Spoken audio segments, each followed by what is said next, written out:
তো Indian bike driving 3D-তে আমাদের শহরে চলে এসেছে একটা জায়ান্ট কেটিএম। আর আজকে আমি সেই কেটিএম এর পার্টগুলোকে ফাইট করব এবং অ্যাসেম্বল করার পর ভিডিও শেষে তোমাদেরকে কেটিএমটা চালিয়ে দেখাবো। তো ভিডিওটা শেষ পর্যন্ত অবশ্যই দেখো, না দেখলে অনেক কিছু মিস করে যাবে। তো আজকে অনেকদিন পর একটু বাজারের দিকে গিয়েছিলাম আর বাজার থেকে আমি বাড়ি চলে এসেছি। কারণটা হলো গাইস, আমি ভাবছিলাম আজকে বিরিয়ানি বানাবো। অনেকদিন ধরে বিরিয়ানি খাওয়া হয়নি, তাই বিরিয়ানি খেতে খুব ইচ্ছে হচ্ছিল। তাই বাজার থেকে বিরিয়ানির সমস্ত জিনিস কিনে এনেছি, ব্যাগের ভিতরে সব রাখা আছে। কিন্তু ভাই আজকে না প্রচন্ড গরম পড়েছে, বাজার থেকে আসতে আমার পুরো হালাত টাইট হয়ে গেল, একদম ভাই পুরো ঘেমে গিয়েছি। তো চলো সবার আগে ব্যাগটা এখানে রেখে দিয়ে স্নান করে নিই, স্নান করার পরেই না হয় বিরিয়ানি বানানো যাবে। তো গাইস আমি সুইমিং পুলের কাছে চলে এসেছি এবং আমি আর নিজেকে আটকাতে পারছি না। তো চলো তাড়াতাড়ি জলে ঝাঁপ দিই। ভাই সাব কি শান্তি, গরমে তো আমার পুরো হালুয়া টাইট হয়ে যাচ্ছিল। কিন্তু ভাই সুইমিং পুলের জলটা না মোটেই ঠান্ডা না, এত গরমের মধ্যে ভাই জলটাও কিছুটা গরম হয়ে গিয়েছে আর আমার স্নান করতে ভাই মজাও আসছে না। তো চলো তাড়াতাড়ি উঠে পড়ি, এই গরমে ভাই পুরো অবস্থায় খারাপ করে রেখেছে। তো আমার স্নান করা তো পুরো কমপ্লিট আর এখন আমাকে বানাতে হবে বিরিয়ানি। কিন্তু ভাই সত্যি কথা বলতে আমি কিন্তু বিরিয়ানি বানাতে জানি না। একবার মনে পড়ে আমি আমার বন্ধুদের সাথে পিকনিকে গিয়েছিলাম এবং বন্ধুরা আমাকে বিরিয়ানি বানানোর কথা বলেছিল। তারপর ভাই বিরিয়ানি বানাতে গিয়ে বিরিয়ানির অবস্থা পুরো খিচুড়ির মতো হয়েছিল। কিন্তু আজ কোনো সমস্যা নেই, কারণ আজকে টিভি দেখে রেসিপিটা দেখে নেবো, তারপর বিরিয়ানি বানানোর পর মজা করে খাবো। আর এই গরমের মধ্যে তো এই ফ্যানটাই শান্তি, আর এসিটা যে কবে থেকে খারাপ হয়ে পড়ে আছে ঠিক করার টাইমই পাচ্ছি না। তো চলো সবার আগে টিভিটাকে অন করে বিরিয়ানির রেসিপিটা দেখে নিই।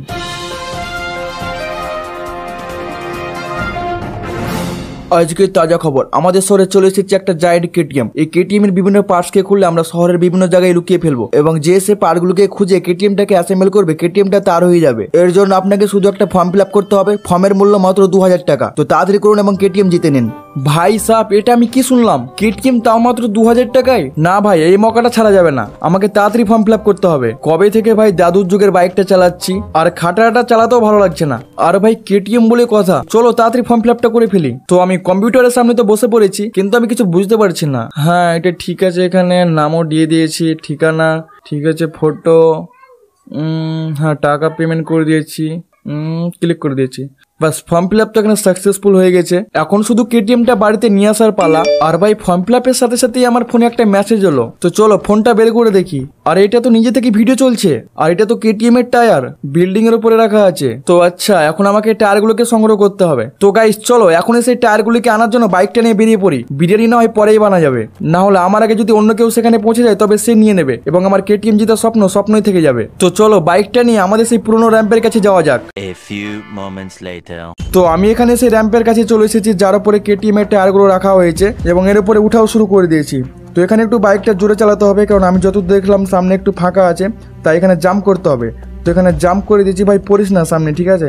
তো হ্যাঁ পরে নিয়ে উপরে উঠা শুরু করে দিয়েছি। আর গাইস আমার কিন্তু এখানে প্রচণ্ড ভয় লাগছে, কারণ দু সাইডে ভাই পুরো ফাঁকা। একবার যদি পড়ে যায় তাহলে কেটিএম জেতার স্বপ্ন ভুলে গিয়ে হসপিটালে ভর্তি হতে হবে। তো চলো উপরে উঠা যাক।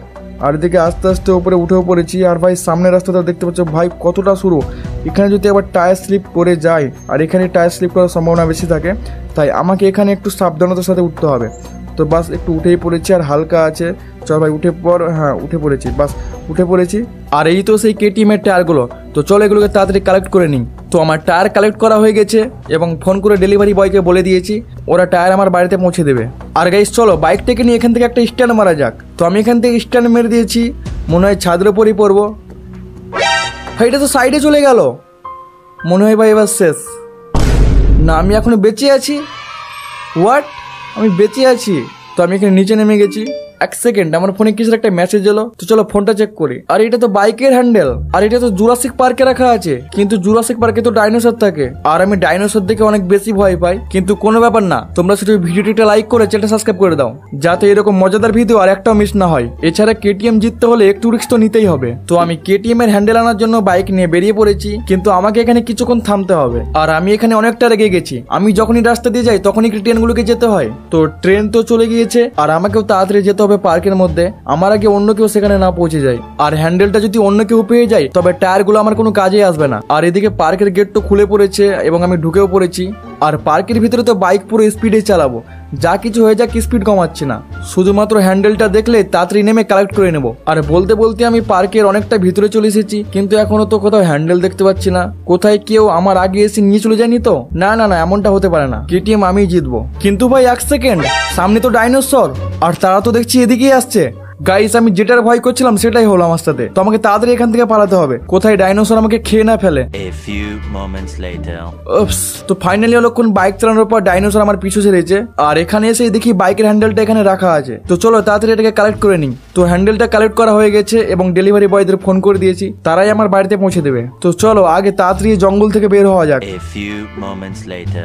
তো ফাইনালি আমি জঙ্গল থেকে বাইরে চলে এসেছি এবং আজকে ভাগ্যটা ভালো ছিল তাই বেঁচে গিয়েছি। আর বলতে বলতেই আমার ফোনে একটা মেসেজ চলে এসেছে, আর এটা তো ভাই এয়ারপোর্টের ভিডিও, কিন্তু এর ভিতরে কি আছে? ও আচ্ছা, বাইকের ফুল বডিটা এর ভিতরে লুকানো রয়েছে, তো এটাকেও কালেক্ট করতে হবে। এছাড়া এয়ারপোর্টটা তো আমার বাড়ির সামনে দিকেই রয়েছে। তো চলো তাড়াতাড়ি গিয়ে বাইকের বডিটা কালেক্ট করে নেওয়া যাক। তো আমি এয়ারপোর্টে তো চলে এসেছি, আর এখানে কাউকে দেখতে পাচ্ছি না, মানে কেউই আসেনি, আমি প্রথম এসেছি। তো সেই হাউসের কাছে গিয়ে বডিটা কালেক্ট করে নিই। A few moments later. তো গাইস আমার বাইকের সব পার্টগুলি কালেক্ট করা হয়ে গেছে, এখন সেটাকে অ্যাসেম্বল করার পালা। তো চলো তাড়াতাড়ি বাইকটাকে অ্যাসেম্বল করে ফেলি। আর যেমনটা তোমরা দেখতে পাচ্ছ অনেক কষ্টের পর আমি বাইকটাকে অ্যাসেম্বল করে ফেলেছি। তো যারা ভিডিওটি এখন একটা লাইক করোনি তাড়াতাড়ি লাইক করে দাও, আমি বাইকটা এখনই তোমাদের চালিয়ে দেখাচ্ছি। আর আমি বাইকের উপরে চেপে পড়েছি, আর ভাই সাব বাইকটা কত বড় তোমরা দেখতেই পাচ্ছ। তো চলো বাইকটা নিয়ে একটা চক্কর মেরে আসি।